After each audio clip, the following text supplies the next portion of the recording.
Hi viewers, today మనం Telangana socio economic అవుట్లుక్లో chapter 11 welfare గురించి చర్చించబోతున్నాం. అయితే మనకి దీంట్లో కీ హైలైట్స్ వచ్చేసి మహాలక్ష్మి పథకం కింద, అంటే మహాలక్ష్మి పథకంలో రెండు రకాలు ఉంటాయి కదా. ఒకటి ఫ్రీ బస్, రెండవది మనకి ఎల్పిజి సిలిండర్, 500 రూపీస్కి ఎల్పిజి సిలిండర్. ఈ రెండు స్కీమ్స్ ఉన్నాయి కదా. దాంట్లో వచ్చేసి మనకు ఈ మహాలక్ష్మి స్కీమ్లో ఫ్రీ బస్, దీనికి సంబంధించి 2023 డిసెంబర్ నుండి 2025 మార్చి నాటికి 149.63 crore మంది మహిళలు దీని ద్వారా బెనిఫిషరీ అయ్యారు. అంటే మీన్స్ ఇప్పుడు ఇన్ని కోట్ల మంది అంటే కొందరు ఒకసారి ఎక్కుతారు, తర్వాత మళ్ళీ ఒక పర్సన్ ఒక 4 సార్లు ఎక్కిరు అనుకోండి. సో ఫైవ్ టైమ్స్ కూడా కౌంట్ అవుతుంది అన్నమాట. సో అట్లా మనకి 149.63 crore అయింది. ఓకే, ఆ తర్వాత చూస్తే ఎల్పిజి సిలిండర్ అట్ 500 రూపీస్, ఇది కూడా మహాలక్ష్మి పథకమే. అయితే దీంట్లో 43 లక్షల ఫ్యామిలీస్ ఈ Mahalakshmi LPG cylinder at 500 rupees ద్వారా లబ్ధి పొందుతున్నాయి అన్నమాట. ఆ తర్వాత చూస్తే మనకు గృహజ్యోతి పథకం, మనకి free electricity up to 200 units. అయితే ఈ పథకం ద్వారా అయితే 2025 ఫిబ్రవరి నాటికి 50 లక్షల కుటుంబాలు లబ్ధి పొందుతున్నాయి. ఇక్కడ ఇంపార్టెంట్ ఏంటంటే ఈ పథకాలు ఇవి ఎప్పుడు స్టార్ట్ చేశారు అనేది మీరు గుర్తుపెట్టుకోవాలి, ఇది ఒకసారి చూసుకోవాలి మనం. ఆ తర్వాత ప్రభుత్వ సంక్షేమ హాస్టల్స్లో, అంటే వెల్ఫేర్ హాస్టల్స్లో కాలేజీలలో చదివే పిల్లలకి డైట్ ఛార్జెస్ 40%, కాస్మెటిక్ ఛార్జెస్ 212% పెంచారంట. అంటే గవర్నమెంట్ వెల్ఫేర్ హాస్టల్స్ ఉంటాయి కదా, బీసీ, ఎస్సీ, ఎస్టీ, మైనారిటీ, ఆ వీటిలలో చదువుకునే పిల్లలకి ఈ డైట్ ఛార్జెస్ 40%, కాస్మెటిక్ ఛార్జెస్ 212% పెంచారన్నమాట. ఆ తర్వాత చూస్తే ఇప్పుడు మనకు కళ్యాణ లక్ష్మి, షాదీ ముబారక్ పథకం ఉందిగా, ఆ పథకం ద్వారా ఏ వర్గాలు ఎంత లబ్ధి పొందినాయి, ఎన్ని కుటుంబాలు అనేది ఇక్కడ 24-25 ఫైనాన్షియల్ ఇయర్లో చెప్తున్నారన్నమాట. అట్లా వస్తే బీసీ, ఈబీసీ కుటుంబాలు, అంటే ఒక మ్యారేజ్ జరిగిన జంటకి ఇస్తారు కదా, సో అమ్మాయి వాళ్ళ మదర్ అకౌంట్లో ఇస్తారు కామన్ అయితే అమౌంట్. ఇట్లా చూస్తే బీసీ, ఈబీసీకి సంబంధించి 61,332 కుటుంబాలు లబ్ధి పొందినాయి. ఇవి ఏంటంటే ఎగ్జామ్లో మనకి ఇట్లా లబ్ధి పొందిన కుటుంబాలు అని చెప్పేసి అరేంజ్ ఇన్ అసెండింగ్ ఆర్డర్ ఆ డిసెండింగ్ ఆర్డర్ అని అడుగుతాడు అన్నమాట.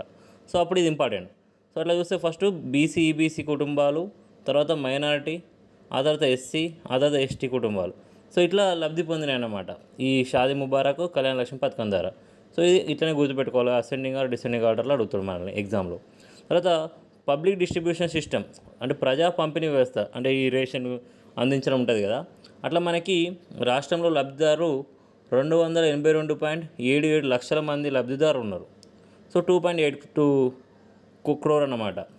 అయితే మనకు కార్డులు ఉంటాయి కదా, ఈ రేషన్ కార్డులు, ఫుడ్ సెక్యూరిటీ కార్డులు ఉంటాయి కదా, అవి వచ్చేసి 91.19 lakhs ఉన్నాయన్నమాట. సో ఈ నెంబర్ నార్మల్ ఐడియా ఉండాలి. అట్లనే మనకి ఫేర్ ప్రైస్ షాప్స్, అంటే ఇవే రేషన్ దుకాణాలు అన్నమాట, 17,256 దుకాణాలు ఉన్నాయంట. అట్లే 2024-25లో వానాకాలంలో రైతుల దగ్గర నుంచి వెళ్ళి 53.95 lakh మెట్రిక్ టన్ వరి సేకరించాలని చెప్పి చెప్తున్నారు. మన రాష్ట్రంలో అయితే నెక్స్ట్ 149 అంగన్వాడీ సర్వీసెస్ ఉన్నాయి.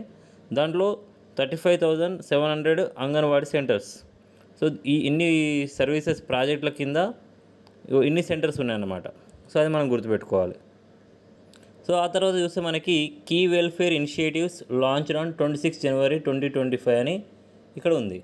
సో దాంట్లో చూసుకుంటే మనకి రైతు భరోసా, ఇది ఒక రైతుకి ఎకరానికి 12,000 ఇస్తారు ఒక సంవత్సరానికి ఒక రైతుకి 1 ఎకరం ఉంటే 12,000 అన్నమాట. సో 2 ఎకరాలు ఉంటే 24,000 అట్లా అన్నమాట. ఇది 2 ఇన్స్టాల్మెంట్స్లో ఇస్తారు, అంటే ఒక్కోసారి 6,000 ఇస్తారన్నమాట. సో ఒక్క ఇన్స్టాల్మెంట్లో 6,000, రెండు ఇన్స్టాల్మెంట్లు కలిపి 12,000, అంటే సంవత్సరానికి 12,000 అన్నమాట. నెక్స్ట్ పథకం వచ్చేసి ఇందిరమ్మ ఆత్మీయ భరోసా. ఈ పథకం కింద ఏంటంటే భూమి లేని కూలీలు ఉంటారు కదా, వ్యవసాయ కూలీలు, వాళ్ళకి వాళ్ళ ఇన్కమ్ దాన్ని బట్టి, అట్లా అర్హతను బట్టి ఒక కుటుంబానికి 12,000 రూపాయలు ఇస్తారు. ఒక కుటుంబానికి, ఇది ఒక పర్సన్కి కాదు, ఒక కుటుంబానికని ఇక్కడ ఇది మనం చూసుకోవాలి. ఓకే, ఒక కుటుంబానికి 12,000 ఇస్తారు. అవి 2 వాయిదాలు ఇస్తారు, ఒక్కొక్క వాయిదాల 6,000, మొత్తం 2 ఇన్స్టాల్మెంట్స్ అన్నమాట, మొత్తం 12,000 ఒక సంవత్సరానికి. ఆ తర్వాత issue of new ration cards అన్నమాట. సో ఇవి ఈ నిర్ణయాలు 26 జనవరి 2025 రోజు తీసుకున్నాయి అన్నమాట. ఇవి ఈ 4 వచ్చేసి 1, 2, 3, 4 సరే 4 రైతు భరోసా. అయితే ఇప్పుడు ఎవరైతే ఎలిజిబుల్ క్యాండిడేట్స్ ఉంటారో వాళ్ళకి న్యూ రేషన్ కార్డ్స్ ఇవ్వాలని, అట్లనే సన్న బియ్యం పథకం ప్రారంభించాలని అనుకున్నారన్నమాట ఈ 26 జనవరి రోజు. అట్లనే ఇందిరమ్మ ఇల్లుకు సంబంధించి అర్హత గల కుటుంబానికి 5 lakhs ఫైనాన్షియల్ అసిస్టెన్స్ అందించనున్నారు. 24-25లో అయితే మనకి 4,50,000 ఇళ్లను నిర్మించాలని గౌట్ లక్ష్యంగా పెట్టుకుంది. దాంట్లో 22,500 crore దీనికి కేటాయించారు. సో ఈ ఇండ్లు నిర్మించడానికి అట్లా వస్తే నియోజకవర్గానికి 35,000 ఇళ్ళ చొప్పున అన్ని నియోజకవర్గాలు 119 ఉన్నాయి కదా, అన్ని నియోజకవర్గాలకు ఇస్తారన్నమాట. సో 4,50,000 ఇళ్ళు నిర్మించాలని లక్ష్యం. ఆ తర్వాత చూస్తే GOMS number 9 dated 31/1/2024 under schedule caste development. దీని ప్రకారం ఇక్కడ డైట్ ఛార్జెస్ అనేది 40% మరియు కాస్మెటిక్ ఛార్జెస్ 12% పెంచారన్నమాట. సో ఇది ఆల్రెడీ మనకు కీ పాయింట్స్లో వచ్చింది. సో వెల్ఫేర్ హాస్టల్లో చదివే పిల్లలకి ఈ ఛార్జెస్ పెంచి సో వాళ్ళకు ఇస్తున్నారన్నమాట. ఆ తర్వాత చూస్తే ఇది మనకి ఎస్సీ హాస్టల్స్ ఎన్ని ఉన్నాయి? 860 ఉన్నాయి రాష్ట్రంలో. ఈ 860లో 647 ప్రీ మెట్రిక్, 213 పోస్ట్ మెట్రిక్ అన్నమాట. సో ఎస్సీ హాస్టల్స్ ఇన్ని, ఎస్టీ హాస్టల్స్ వచ్చేసి ఇక 138 ప్రీ మెట్రిక్, 163 పోస్ట్ మెట్రిక్. తర్వాత బీసీ హాస్టల్స్ 703 హాస్టల్స్ ఉన్నాయి. ఇక్కడ అంటే జస్ట్ ఐడియా ఉండాలన్నమాట, ఇవి ఎక్కువ ఉన్నాయి. ఫస్ట్ ఎస్సీ హాస్టల్స్ ఉన్నాయి, సెకండ్ వచ్చేసి మనకి బీసీ హాస్టల్, తర్వాత ఎస్సీ హాస్టల్స్. అది తర్వాత వస్తే minority welfare hostels 6 post matric ఉన్నాయి. దాంట్లో 5 బాయ్స్కి, 1 గర్ల్స్కి అనమాట. సో అట్లా ఐడియా ఉండాలి మనకి. తర్వాత ఓవర్సీస్ ఎడ్యుకేషన్, సో విదేశాల్లో విద్య మనం చదువుకోవాలనుకున్న వాళ్ళకి సో గవర్నమెంట్ హైయర్ ఎడ్యుకేషన్స్ కోసం ఆర్థిక సహాయం ఇస్తుంది. సో అట్లా అర్హులైన వాళ్ళకి 20 లక్షల రూపాయలు ఇస్తారనమాట. బట్ వాళ్ళ వార్షిక విద్యార్థి ఎవరైతే తీసుకుంటారో లోను, ఆ విద్యార్థి సంబంధించిన వార్షిక ఆదాయం 5 lakh, కుటుంబ వార్షిక ఆదాయం 5 lakh లోపు ఉండాలన్నమాట. అయితే ఇక్కడ నేమ్ డిఫరెన్స్ ఉన్నాయన్నమాట. సో విదేశ విద్య పేరు అనమాట. ఎస్సీ ఎస్టీలకి బిఆర్ అంబేద్కర్ ఓవర్సీస్ విద్యానిధి పేరుతో ఇస్తారు ఈ విదేశీ విద్య సంబంధించి మనకు లోన్స్. ఈబీసీలకైతే మహాత్మా జ్యోతి బాపుల బీసీ ఓవర్సీస్ నిధి పేరుతో ఇస్తారు. మైనారిటీ స్టూడెంట్స్కి అయితే సీఎం ఓవర్సీస్ నిధి పేరుతో ఇస్తారనమాట. ఆ తర్వాత కళ్యాణలక్ష్మి పథకం చూసుకుంటే మినిమం 18 years ఉండాలి. అయితే ఈ పెళ్లి సమయంలో మహిళా కుటుంబానికి 1,116,000 రూపాయలు ఇస్తారన్నమాట. కొన్నిసార్లు ఎగ్జామ్లో 1 లక్ష రూపాయలు ఇచ్చినా కానీ మనకు కన్ఫ్యూజ్ అయ్యే ఛాన్స్ ఉంటుంది. సో అది చూసుకోవాలి. తర్వాత ఫ్యామిలీ ఇన్కమ్, సో దీనికి సంబంధించి ఫ్యామిలీ ఇన్కమ్ 2 లక్షల లోపు ఉండాలి. ఆ కుటుంబ వార్షిక ఆదాయం 2 లక్షల లోపు ఉండి అమ్మాయి వయసు 18 సంవత్సరాలు ఉన్నప్పుడే ఈ దీనికి ఎలిజిబుల్ అన్నమాట ఈ పథకానికి. అయితే ఒకవేళ మ్యారేజ్ అయ్యే అమ్మాయి వికలాంగ మహిళ అయితే ఆమెకైతే వాళ్ళ కుటుంబానికి అయితే 1,20,145 రూపాయలు ఇస్తారు. సో ఈ డిఫరెన్స్ ఇక్కడైతే 1,116,000, ఇక్కడ 1,20,145 రూపాయలు ఇస్తారనమాట. సో ఇది గుర్తుపెట్టుకోవాలి. అదే రాష్ట్రంలో మనకు కాంపిటేటివ్ ఎగ్జామ్ సంబంధించి స్టడీ సర్కిల్స్ ఉన్నాయి. అట్లా చూస్తే 13 SC study circle, 12 BC, 5 ST, 1 minority study circle ఉన్నాయన్నమాట రాష్ట్రంలో. ఆ తర్వాత రాజీవ్ గాంధీ సివిల్స్ అభయస్థం పథకం వచ్చింది మనకి. అంటే ఏంటంటే సివిల్స్ ప్రిలిమినరీ క్వాలిఫై అయిన వాళ్ళకి మెయిన్స్కి అర్హత సాధిస్తే వాళ్ళకి 1 lakh రూపీస్ ఇస్తారన్నమాట. ఓకేనా. ఈ తర్వాత చూసుకుంటే గిరి వికాసం పథకం ఏంటంటే provide irrigation facilities to the fallow and uncultivated lands of small marginal and scheduled tribes farmers. అంటే ఇప్పుడు షెడ్యూల్ ట్రైబ్ ఫార్మర్స్ సంబంధించిన చిన్న ఉపాంత రైతులు ఉంటారు కదా. చిన్న ఉపాంత రైతులు అంటే 2.5 ఎకరాల లోపు, చిన్న అంటే 5 ఎకరాల లోపు ఇట్లా ఉంటారు కదా. సో వాళ్ళకు సంబంధించిన ల్యాండ్స్లో ఇరిగేషన్ ఫెసిలిటీస్ కల్పిస్తారు. అంటే బోర్లు వేయించడం కానీ, బావులు తవ్వించడం కానీ అలాంటి వాటికి సో అమౌంట్ ఖర్చు చేయడం అనమాట. సో ఈ పథకం ఉద్దేశం. ఆ తర్వాత చూస్తే ఎంటర్ప్రీనర్షిప్ స్కీమ్ ఫర్ ఎస్టీ యూత్కి మన ఎంటర్ప్రీనర్షిప్ అంటే వాళ్ళని వ్యాపారవేత్తలుగా తీర్చిదిద్దడం అనమాట. అట్లా chief minister ST entrepreneurship and innovation scheme ప్రకారం ఇది ఎస్టీ యూత్కి వాళ్ళకు ట్రైనింగ్ ఇచ్చి ఆ తర్వాత ట్రైనింగ్ ఇచ్చి వీళ్ళకు ఎంటర్ప్రీనర్గా రాణించడానికి సహకారం అందిస్తారు. దీనికి ఇండియన్ స్కూల్ ఆఫ్ బిజినెస్ వాళ్ళు సపోర్ట్ చేస్తారు అన్నమాట. ఓకే, ఇంక్యుబేషన్ ట్రైనింగ్ వీళ్ళు ఇస్తున్నారు, ఇండియన్ స్కూల్ ఆఫ్ బిజినెస్. ఇది ఇంపార్టెంట్. ఆ తర్వాత Girijan cooperative corporation value addition processing units అనమాట. సో గిరిజన్ కోఆపరేటివ్ కార్పొరేషన్ అంటే జీసీసీ అంటారు. వీటి ద్వారా కొన్ని వస్తువులు ఉత్పత్తి చేస్తారు. ఉత్పత్తి చేసి ట్రైబల్ వెల్ఫేర్ హాస్టల్స్కి అట్లనే ఇస్తారు, వాళ్ళకి పంపిణీ చేస్తారు. అంటే వాళ్ళకి ఇవ్వంగా మళ్ళీ గిరి బ్రాండ్ పేరుతోని మార్కెటింగ్ చేసి అమ్ముతారన్నమాట. ఒకటి ఈ జీసీసీల ద్వారా ఉత్పత్తి చేయబడ్డ వాటిని ట్రైబల్ వెల్ఫేర్ హాస్టల్కి ఇస్తారు, గిరి బ్రాండ్ పేరుతోని మార్కెటింగ్ కూడా ఇస్తారు. అట్లా దీని ద్వారా ఉత్పత్తి చేయబడ్డ యూనిట్లు కొన్ని యూనిట్ల దగ్గర వీటిని ఉత్పత్తి చేస్తారనమాట. అట్లా హనీ ప్రాసెసింగ్ యూనిట్, ఒపాకి soap making unit, soap making, honey processing, ఇవి రెండు వచ్చేసి మనకి నిర్మల్లో ఉన్నాయి. చిల్లీ అండ్ టర్మరిక్ ప్రాసెసింగ్ యూనిట్లు వచ్చేసి సుడిమల్ల ఎల్లందు దగ్గర ఉన్నాయి. సో ఇంపార్టెంట్ అన్నమాట. Next welfare of toddy tappers, కలుగిత కార్మికులకు సంబంధించి అన్నమాట. సో ఇక్కడ వచ్చేసి మనకి గౌట్ లాంచ్డ్ ద కాటమయ్య రక్షక కవచం, ఇది ఇంపార్టెంట్. కాటమయ్య రక్షక కవచం ఇది కలుగిత కార్మికుల వాళ్ళు కళ్ళు చెట్టు మీదకి వెళ్ళి కింద పడకుండా, తాడి చెట్టు మీద కింద పడకుండా వాళ్ళకి సంక్షేమం కోసం ఇచ్చారన్నమాట. అది జూలై 14, 2024 రోజు లష్కరిగూడ విలేజ్లో రంగారెడ్డిలో ఈ ప్రోగ్రామ్ స్టార్ట్ చేశారన్నమాట. సో ఫస్ట్ అయితే 10,000 కిట్లు ఇచ్చేశారు. సో దీన్ని ఐఐటి హైదరాబాద్లో తయారు చేశారు. ఇట్లా పైకి ఎక్కి ఆ మిషన్ ద్వారా పైకి ఎక్కి కళ్ళు గీయవచ్చు అన్నమాట. సో ఇదొకటి ఇంపార్టెంట్. ఆ తర్వాత చూస్తే centre for educational development of minorities. So అయితే వెల్ఫేర్ డిపార్ట్మెంట్ ప్రకారం minority welfare department Osmania university వీళ్ళు ఇది నోడల్ ఏజెన్సీ. దేనికి అంటే ఇంప్లిమెంటింగ్ ఎడ్యుకేషన్ ప్రాజెక్ట్, మైనారిటీలకు సంబంధించి ఎడ్యుకేషన్ ప్రాజెక్ట్స్ని అమలు చేయడానికి ఏది నోడల్ ఏజెన్సీ అంటే ఉస్మానియా యూనివర్సిటీ. ఇది ఇంపార్టెంట్. మన గ్రూప్ 2లో గ్రూప్ 3లో ఇది వచ్చింది. సో అయితే ఈ ఉస్మానియా యూనివర్సిటీ అనేది నోడల్ ఏజెన్సీ కదా. సో ఇది centre of excellence, centre of educational development of మైనారిటీస్ని నిజాం కాలేజీ ఏర్పాటు చేసింది. సో దీంట్లో 2 ప్రాజెక్టులు ఉంటాయన్నమాట ఈ centre of educational development of minorities. దాంట్లో ఏమి ఉంటాయంటే, ఒకటి integrated project design to enhance classroom performance of school children for minority communities. So వాళ్ళ క్లాస్ రూమ్ పర్ఫార్మెన్స్ పెంచేదన్నమాట ఒకటి. ఇంకొకటి వచ్చేసి మనకి కాంపిటేటివ్ ఎగ్జామ్స్ సంబంధించి మైనారిటీల యొక్క భాగస్వామ్యం పెంచడం.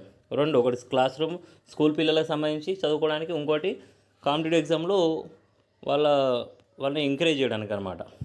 ఇవి 2 ప్రాజెక్టులు చూసుకుంటాయి. ఆ తర్వాత చూసుకుంటే ఎస్సీ సబ్ క్లాసిఫికేషన్. సో మనకి అక్టోబర్ 11, 2024లో జస్టిస్ సమీం అఖ్తర్ గారి నేతృత్వంలో ఏకసభ్య కమిషన్ ఏర్పడింది. అంటే ఎస్సీ వర్గీకరణ గురించి మన సుప్రీంకోర్టు తీర్పు తర్వాత. అయితే ఈ కమిషన్ ఫిబ్రవరి 3, 2025 రోజు మనకు నివేదిక సమర్పించింది. ఆ నివేదికలో 59 ఎస్సీ కులాలను 3 రకాలుగా వర్గీకరించి రిజర్వేషన్ ఒక గ్రూప్ A, B, C అట్లా ఇచ్చిందన్నమాట. అయితే ఈ కమిటీ ఇచ్చిన నివేదికను సిఫారసులను క్యాబినెట్ ఫిబ్రవరి 4 రోజు తెలంగాణ క్యాబినెట్ ఆమోదించింది. సో నెక్స్ట్ దాని ఇంప్లిమెంటేషన్ ఉందన్నమాట. ఆ తర్వాత చూస్తే special commission for BC reservation in local bodies. So local బాడీలో బీసీ రిజర్వేషన్ సంబంధించిన అంశాన్ని చూడడానికి, అంటే దానికి ఎట్లా ఇంప్లిమెంట్ చేయాలి, దానికి కావాల్సిన సిఫారసులు చేయడానికి బుసాని వెంకటేశ్వరరావు రిటైర్డ్ ఐఏఎస్ గారి నేతృత్వంలో ఒక కమిషన్ అయితే ఏర్పాటు చేశారు. సో కమిషన్ ఎవరి నేతృత్వంలో ఉందంటే బుసాని వెంకటేశ్వరరావు గారి నేతృత్వంలో ఉంది. ఆ తర్వాత చూస్తే మనకు భరోసా ఇది support centre for women and children provide integrated assistance through police, medical, legal and prosecution services for women in distress. అంటే ఇట్లా ఏదైనా నేరం వల్ల ఉమెన్ పైన జరిగిన నేరాల వల్ల వాళ్ళు ఒత్తిడిలోనే ఉంటారు కదా, వాళ్ళకు సంబంధించి ఈ భరోసా సెంటర్స్ వాళ్ళకి హెల్ప్ చేస్తారన్నమాట. ఉమెన్ కానీ చిల్డ్రన్ కానీ వాళ్ళకి బాధితులకు హెల్ప్ చేస్తాయన్నమాట. సో అది దీని ఉద్దేశం. ఆ తర్వాత చూస్తే ప్రజా పంపిణీ వ్యవస్థ PDS అన్నమాట. దీంట్లో ఫుడ్ సెక్యూరిటీ కార్డు ఉంటే ఒక కుటుంబానికి ఉంటే ఆ కార్డులో ఎంతమంది ఉంటే అంతమందికి ఒక్కొక్కరు 6 kg ఇస్తారన్నమాట ఫుడ్ సెక్యూరిటీ కార్డు ఉంటే. ఆ తర్వాత అంత్యోదయ ఫుడ్ సెక్యూరిటీ కార్డు వాళ్ళకి 35 kg బియ్యం ఇచ్చేస్తారు. అన్నపూర్ణ కార్డు హోల్డర్స్కి 10 kg ఇస్తారు. ఇదన్నమాట.